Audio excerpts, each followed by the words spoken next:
바울은 고린도에서 아굴라와 브리스길라를 만났습니다. 고린도에서 복음을 전하는데 유대인들의 반대, 대적이 있었습니다. 그러다 보니까 복음 전하기가 어려웠죠. 그런데 환상을 통해서 이 고린도에는 하나님의 백성이 많다라는 것을 듣게 되죠.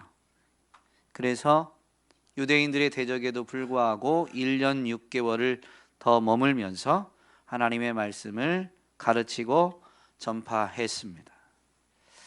오늘 우리가 읽은 본문은 바로 이러한 앞 사건에 이어진 일들인데요. 바울을 대적했던 유대인들이 총독 앞에서 바울을 끌고 가게 되죠. 그리고 거기에서 재판이 있게 되지만 그 재판에서 하나님이 바울을 지키심을 분명히 확인할 수가 있고, 그리고 나서 이제 얼마 있다가 바울이 안디옥으로 귀환하게 되는데 귀환길에 에베소를 들리게 되죠. 그런데 이 에베소가 3차 선교 여행에 있어서는 핵심 지역이 되는 것을 이 이유에서 알 수가 있습니다. 그러므로 귀환길 안디옥으로의 귀환 여정에서도 에베소를 들리게 되는 이 모든 일이 하나님의 섭리하심이다라는 것을 우리는 충분히 알 수가 있습니다. 먼저 바울이 대적하는 유대인들에 의해서 총독 앞에서 재판을 받게 되는데, 갈리오가 아가야의 총독이 되었을 때 유대인들이 바울을 법정으로 데리고 가서 고발하게 됩니다. 고대 델피 비문에 따르면 갈리오는 주후 52년 1월에서 7월까지 아가야의 총독으로 지냈습니다.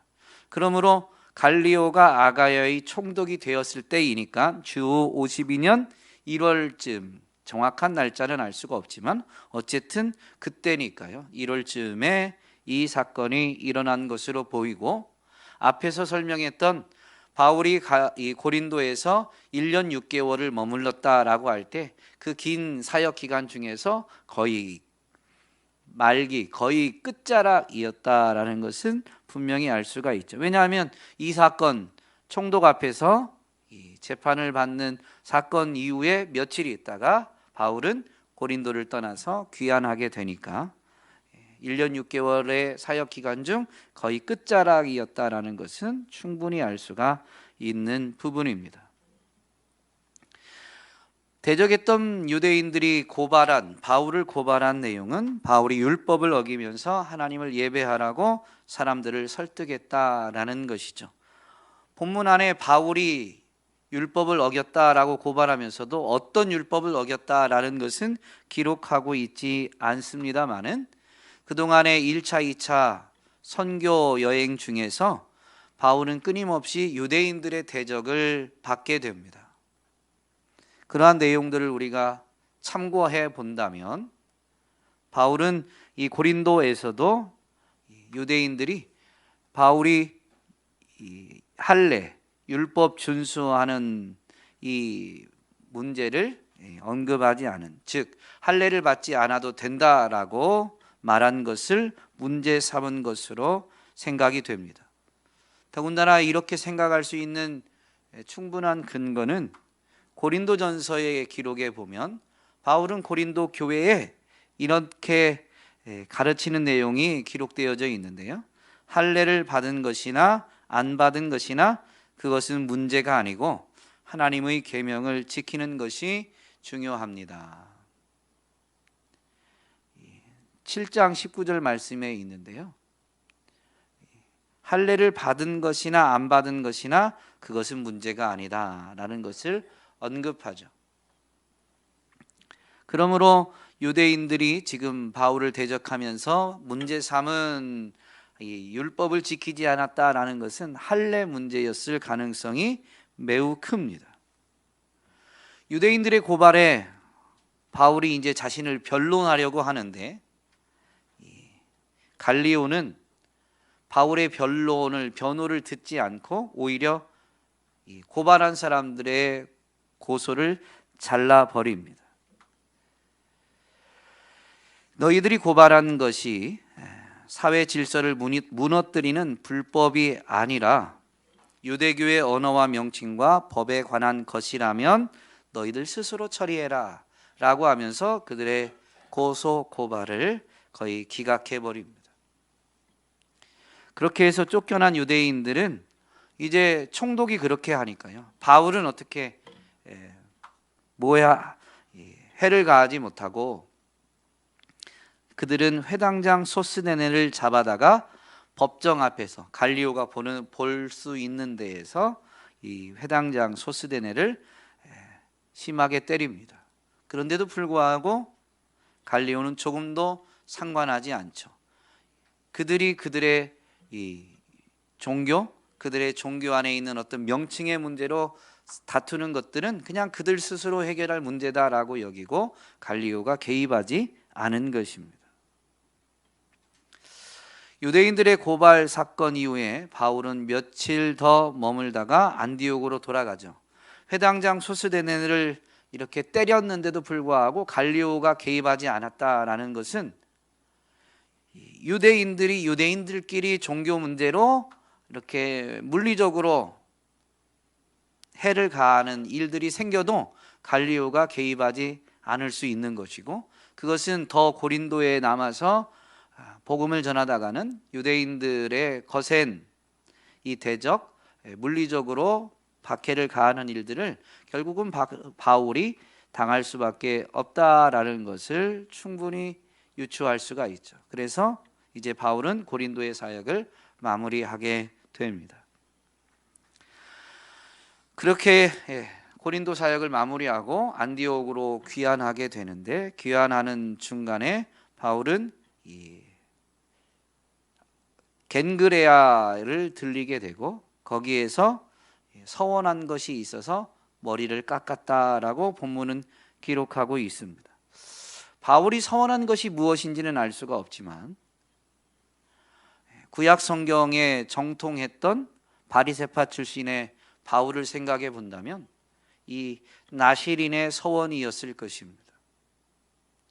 즉 나실인으로 서원했던 기간이 이젠 끝난 거죠. 아니면 이 기간을 서원한 것이 아니라면 어떤 특정 사역, 이방인에게 복음 전하는 이 사역에 대해서 오늘 본문 안에 있는 부분만 놓고 유추해 본다면 이 복음이 아시아 지역까지 또는 이 고린도 지역까지 전해질 때까지 내가 하나님 앞에 내 자신을 구별하여 드리겠다 라고 서원한 것일 수 있습니다. 기간이 다 되어서인지 아니면 이 복음이 전해지는 지역에까지 이르러서 복음을 전파해서인지 모르지만 자신이 서원한 것이 이제 다 이루어지게 된 거죠. 그래서 나실인의 서원을 따져보면 나실인 기간 동안에는 머리를 깎으면 돼요, 안 돼요? 안 됩니다. 근데 이제 기간이 돼서 서원한 것이 다 이루어져서 겐그레아에 이르러서는 머리를 깎은 것으로 생각이 됩니다. 그리고 나서 이제 예루살렘을 들렸다가 안디옥으로 귀환하게 되는데요. 본문에서는 예루살렘 교회를 들리고 그리고 안디옥 교회로 올 때에 1차 선교 여행 때처럼 선교 사역에 대한 보고를 했다라는 내용은 없지만 굳이 예루살렘 교회를 들리고 나서 안디옥 교회로 온 것을 보면 그 방문한 교회에서 2차 선교 사역에 대한 보고도 분명히 이루어졌을 것으로 생각이 됩니다. 지역이 다를 뿐 1차 선교 사역의 보고와 크게 다르지는 않은 것이죠. 그래서 생략했다라고 볼 수 있습니다. 그런데 이 2차 선교 여행을 마무리하고 안디옥으로 돌아오는 중간에 조금 전에도 서두에도 말씀드린 것처럼 에베소에 들려서 오게 되는데요. 바울은 잠시 들린 그 에베소에서도 사람들을 쉬게 놔두고 본인은 회당에 가서 복음을 전하게 되죠. 바울이 얼마나 복음 전하는 일에 열심을 냈었는지를 알 수 있는 부분입니다. 선교 일정을 마치고 이제 안디옥으로 귀환하는 도중인데, 그런 중간에도 일행은 놔두고 자신은 회당에 가서 기회가 주어지면, 아니 기회를 찾고 만들어내서 복음을 전한 것을 분명히 알 수가 있죠. 에베소에 있던 그 사람들이, 회당에서 바울이 복음 전하는 것을 들은 사람들이 바울에게 더 머물면서 우리에게 이것을 가르쳐 달라라고 요청하게 되죠. 그런데 바울은 분명히 일행이 있고 일정이 있다 보니까 하나님의 뜻이 너희에게로 돌아오는 것이면 내가 분명히 돌아오겠다라는 약속을 합니다. 내가 반드시 돌아오겠다는 건 아니에요. 하나님의 뜻이라면 돌아오겠다라는 것이죠. 그리고 나서 이제 일정에 따라서 예루살렘으로 그리고 안디옥으로 돌아오게 됩니다. 그런데 안디옥 교회에서도 얼마 있다가 오늘 우리가 읽은 본문에 보면 다시 3차 선교 여행을 떠납니다. 얼마 있다가 떠나 갈라디아와 부르기아 땅을 차례로 다니며 모든 제자를 굳건하게 하니라. 2차 선교 여행 때 세워진 교회들이 있는 지역을 다시 돌아보게 되는 거죠. 제자들을 굳건하게 하기 위해서 3차 선교 여행을 떠나게 된 것입니다. 오늘 본문을 통해서 보면 바울이 무언가를 계획하고 그렇게 행하는 것, 그리고 무언가를 서원하는 것을 보면은 그의 삶의 동기를 볼 수가 있는데요. 바울의 삶의 동기는 복음 전하는 것과 그로 인해서 세워진 교회, 그 교회를 굳건하게 하는 것임을 분명히 알 수가 있죠. 여러분은 삶의 동기가 무엇입니까? 여러분은 왜 사십니까?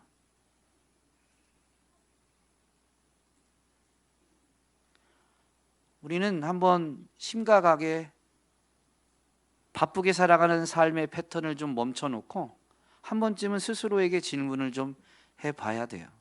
나는 왜 사는가? 무엇을 위해 사는가? 복음 전하는 것과 복음이 전해짐으로 인해서 세워진 교회를 굳건하게 하는 것을 위해서 살아가고 있는가? 그게 믿음의 삶입니다. 그러한 삶을 살고자 한다면요, 분명히 하나님의 꿈과 비전을 발견하게 됩니다. 왜냐하면 우리가 전에 에베소서 말씀을 살펴본 것처럼 하나님은 마지막 때에 교회를 통해서 하나님의 경륜을 이루어 가시기 때문입니다. 그러므로 복음을 전하고자 하고 세워진 교회를 굳건하게 하고자 하는 것이 삶의 동기가 되면 하나님의 경륜을 이제 점점 깨달아요. 우리가 하나님의 경륜을, 하나님의 그 영원한 계획을 다 알지는 못합니다만은 하나님의 계획을 조금씩 깨달아 가게 되고, 그래서 교회를 통해서 하나님이 이루어 가시고자 하는 일에 관심을 기울이게 되는 거죠. 그러면 그 일에 내가 쓰임 받아야 되겠다. 나도 그러한 일에 헌신해야 되겠다라는 마음의 소원이 싹트게 됩니다. 그게 하나님의 꿈과 비전에 우리가 동참하는 거죠. 그리고 하나님의 꿈과 비전을 발견하고 하나님의 꿈과 비전에 참여하는 사람들은 그 일들을 감당할 수 있는 은혜를 하나님께서 부어주심을 체험하게 됩니다. 사도 바울은 이것을 알고 이것을 위해서 살아가면서 오늘 본문에 보면 짧게 나왔지만 겐그레아의 지방에서는 그가 서원한 것이 있어서 머리를 깎았다라고 했는데요. 하나님의 꿈과 비전을 발견하면 그 일을 위해서 자기의 삶을 드리기로 서원하게 됩니다. 물론 일평생을 우리는 드리는 게 맞지만, 그러나 하나님의 꿈과 비전을 발견하면 일정 기간 또는 내가 지금 깨닫게 된 그 특정한 사역, 그것을 위해서 내가 쓰임 받기를 소망하며 서원하게 되는 거예요. 일평생이 아닐 수도 있지만 적어도 하나님의 꿈과 비전을 깨닫게 되는 순간만큼은 누군가가 하겠지가 아니라 하나님 이왕이면 저를 통해서 이 일을 이루어 주십시오라는 소원을 가지게 되죠. 그래서 하나님, 제가 이 일이 이루어질 때까지, 하나님, 제가 지금부터 몇 년 동안은 이 일에 더 힘쓰겠습니다 라는 이 서원을 하게 되는 거죠. 여러분, 서원은 내가 대단한 일을 하겠다라는 게 아니라요, 하나님이 가르쳐 주신 뜻, 하나님이 보여주신 그 꿈에 내가 조금 더 집중하겠습니다라는 결단입니다. 어차피 우리는 하나님의 꿈과 비전을 이루기 위해서 살아가는 존재입니다. 하나님의 뜻이 이루어지기를 기도하라고 주님 가르치시잖아요. 하나님의 뜻, 하나님의 꿈과 비전이 이루어지는 일에 우리는 쓰임받는 존재가 된 것이고 그것을 위해 살아가는 거예요. 그래서 그게 발견되어지면 사실 본래는 일평생 그걸 위해 살아가는 존재이지만 특별히 이게 깨달아진 순간만큼은 적어도 내가 할 수 있는 특정 기간 동안에 이 일에 더 집중하겠다라고 결심하게 되는 거죠. 그런데 그것은 해야만 하는 건 아니에요. 서원은 스스로 하는 겁니다. 자발적으로 하는 거예요. 근데 그게 지혜입니다. 서원을 남발하는 것도 잘못된 거지만 지키고자 하고 지킨다면 서원을 하는 것은 지혜입니다. 연약한 우리, 유한한 우리가 하나님의 꿈과 비전에 참여하고자 일정 기간 동안 집중해 보는 것, 그것은 우리의 삶을 하나님이 기뻐하시는 삶으로 변화시키는데 좋은 방법이죠. 오늘 사도 바울의 이 2차 선교여행 마무리와 3차 선교여행을 시작하는 이 짧은 전환점의 이야기를 통해서 저와 여러분이 삶의 동기가 무엇인지, 정말로 복음 전하는 일과 하나님이 경륜을 이루어 가시고자 하는 이 교회, 세워진 교회를 굳건하게 하는 일이 우리의 삶의 동기가 되어질 수 있기를 주님의 이름으로 축복합니다.